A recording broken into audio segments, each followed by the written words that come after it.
Hello दोस्तों, क्या आप जानते हैं Lions just like other animals and humans migrate करते हैं अफ्रीका से एशिया की तरफ। और हमें देखने को मिलेगा आज की डेट में सिर्फ और सिर्फ एशिया के अंदर, भारत के अंदर ही पाए जाते हैं एशियाटिक लायंस। पहले एशियाटिक लायंस आज से करीबन 130-150 साल पहले तक कई सारे एशिया के राज्यों में पाए जाते थे, परंतु उन पर कई सारे हार्म्स आए, हंटिंग स्टार्ट हुई, जिसकी वजह से वो एक्सटिंक्ट हो गए वहां से और सिर्फ भारत के अंदर गुजरात में पाए जाते हैं। भारत में जब वो आए थे, क्या आप जानते हैं वो सिर्फ और सिर्फ गुजरात में नहीं थे, उत्तर प्रदेश में थे, बंगाल में थे, मध्य प्रदेश में थे। और क्या हुआ ऐसा कि जिस वजह से आपको देखने को मिलेगा वो सिर्फ और सिर्फ गुजरात तक ही सीमित हो चुके हैं।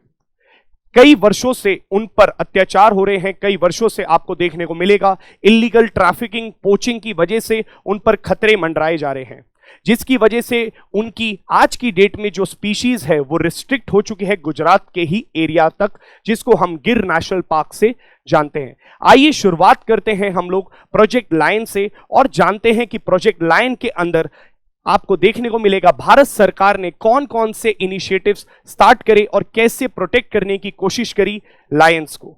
सो लेट अस स्टार्ट और देखते हैं आज की वीडियो में हम क्या डिस्कस करेंगे। सबसे पहले बात करेंगे introduction of the project lion, फिर हम लोग बात करेंगे एशियाटिक लायंस के बारे में और उसके बाद लायन रीलोकेशन के बारे में बात करेंगे, क्यों उनको आज की डेट में ट्रांसलोकेट करने की आवश्यकता पड़ रही है। फोर्थ पर बात करेंगे एशियाटिक लायन इंट्रोडक्शन प्रोजेक्ट की और लास्ट पे बात करेंगे need for their conservation and protection. So let us start. Introduction में देखते हैं प्रोजेक्ट लायन। गाइस, आप सबको पता होना चाहिए प्रोजेक्ट लायन प्रधानमंत्री मोदी जी के द्वारा स्टार्ट करा गया 2018 में, और 2018 में ये जो स्कीम है सेंट्रली स्पॉन्सर्ड स्कीम के अंतर्गत लाया गया। सेंट्रली स्पॉन्सर्ड स्कीम वो स्कीम होती है जिसमें भारत सरकार, that is the central government and the state government, both gives certain funds in a fixed ratio, और यहां पर जो रेशियो था वो था 60:40 रेशियो मेंटेन करा गया। कहने का मतलब जो केंद्रीय सरकार है वो सेंट्रल गवर्नमेंट 60% शेयर देगी जो भी फंडिंग प्रोवाइड करी जाएगी प्रोजेक्ट लायन के अंतर्गत, और 40% की जो फंडिंग होगी वो स्टेट गवर्नमेंट प्रोवाइड करेगी। अब बात करते हैं एम्स की, क्यों लाया गया प्रोजेक्ट लायन को। देखिए, conservation of the Asiatic Lions. Asiatic Lions जैसे कि हम लोगों ने स्टार्टिंग में देखा, पहले वो अफ्रीका में, एशिया में कई रूप से जाने जाते थे, अलग अलग कंट्रीज में मिलते थे, परंतु आज की डेट में सिर्फ और सिर्फ एक छोटे से एरिया तक सीमित हो चुके हैं। सो इसका मतलब है कि उनकी जो प्रजाति है या उनकी जो स्पीशीज है वो बहुत बड़े खतरे में है, एक्सटेंट होने की मात्रा पर आने ही वाली है। सो इसलिए उनका protection and conservation is the need of the hour.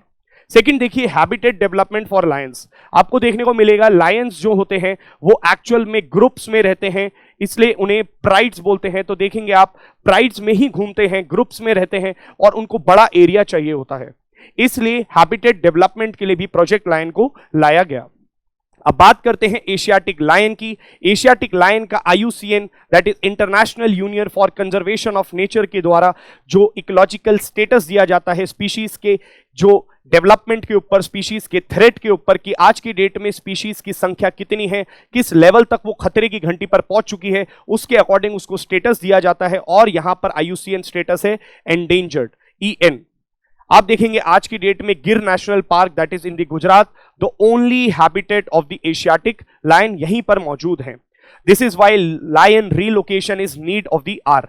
तो देखिए, एक बात याद रखिएगा, सिर्फ और सिर्फ अगर एक ही जगह कोई स्पीशीज मौजूद होती है और कल को कोई वायरस आ जाता है, कल कोई बैक्टीरिया, कोई डिसीज इस प्रकार से आ जाती है, कोई नेचुरल क्लैमिटी आ जाती है जिसकी वजह से अगर सारी एशियाटिक लायन की स्पीशीज की डेथ हो जाती है, सो ये बहुत बड़ा प्रॉब्लम बन जाएगा। बिकॉज याद रखिएगा, जो लायन है वो एक कीस्टोन स्पीशी है, एक आप देखेंगे अम्ब्रेला स्पीशी है, सो जिसको प्रोटेक्ट करना हमें अति आवश्यक बन जाता है। सो यहां पर हम देखेंगे कि स्पीशीज की एक्सटेंशन को रोकने के लिए प्रोजेक्ट लायन को लाया जा रहा है। अब बात करते हैं लायन रीलोकेशन की। देखिए, लायन को रीलोकेट करने के लिए और ट्रांसलोकेट करने के लिए क्या करा जा रहा है, आइडेंटिफाई करा जा रहा है अदर ऑल्टरनेटिव साइट्स जो कि एज मच एज गिर नेशनल पार्क की तरह सूटेबल हो। जैसे हम लोगों ने देखा है प्रोजेक्ट चीता के अंदर, चीता को रीइंट्रोड्यूस करा जा रहा है कूनो नेशनल पार्क में। क्यों लेके हम उसको आए हैं? बिकॉज उनकी भी स्पीशीज विलुप्त हो रही है, तो हम चाहते हैं कि उनको डिफरेंट डिफरेंट एरियाज में हम लोग लेकर के आए। भारत के अंदर वो स्पीशीज एक्सटिंक्ट हो चुकी थी, वापस उसको लाने की एक पहल चालू करी गई है। सिमिलर नेचर पर हम लोग बात कर रहे हैं एशियाटिक लायन की। एशियाटिक लायन को भी हम लोगों को इंट्रोड्यूस करना है डिफरेंट एरियाज में, ताकि हमारे पास अलग अलग जगहों पर उसकी स्पीशीज मौजूद हो और कल को कोई भी नेचुरल कैलामिटी आती है तो वो स्पीशीज बची रह सके। Lion relocation has been talked about since 1995। Again Supreme Court के कई डायरेक्शंस के बावजूद भी अभी तक लायन रिलोकेशन नहीं हो पा रहा है। बट देखिए, कूनो वाइल्ड लाइफ सेंचुरी को एक बहुत ही पॉसिबल साइट माना जा रहा है रिलोकेशन के लिए। देखिए 2020 में आप देखेंगे प्रोजेक्ट लायन 6 नई साइट्स को आइडेंटिफाई करता है और यही इस प्रोजेक्ट की बहुत बड़ी खासियत है। Madhav national park Madhya Pradesh, Sita Mata wildlife sanctuary Rajasthan, Mukundara hills Rajasthan, Gandhi Sagar wildlife sanctuary Madhya Pradesh, Kumbhalgarh wildlife sanctuary Rajasthan, Jessore Balaram Ambaji wildlife sanctuary and landscape that is in Gujarat. तो ये 6 साइट्स को आइडेंटिफाई करा जाता है for the potential sites for the translocation.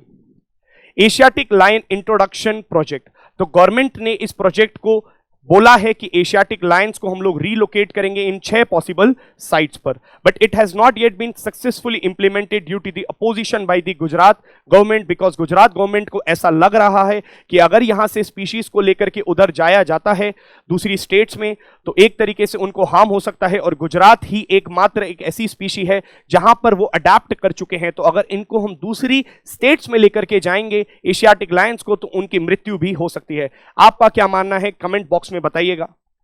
देखिए नीड ऑफ द कंजर्वेशन क्या है, तो यहां पर आप देखिए कंजर्वेशन क्यों करना है। हैबिटेट लॉस हो रहा है, इलेक्ट्रिफिकेशन, बहुत सारी बिजली की तारें लगा दी जाती हैं चारों तरफ, और ह्यूमन एनिमल कॉन्फ्लिक्ट बढ़ता हुआ जा रहा है। इसी वजह से आपको एक चीज देखने को मिलेगी कि प्रोजेक्ट लायन की सिग्निफिकेंस बढ़ जाती है और एग्जाम्स में पूछने की भी सिग्निफिकेंस बढ़ जाती है।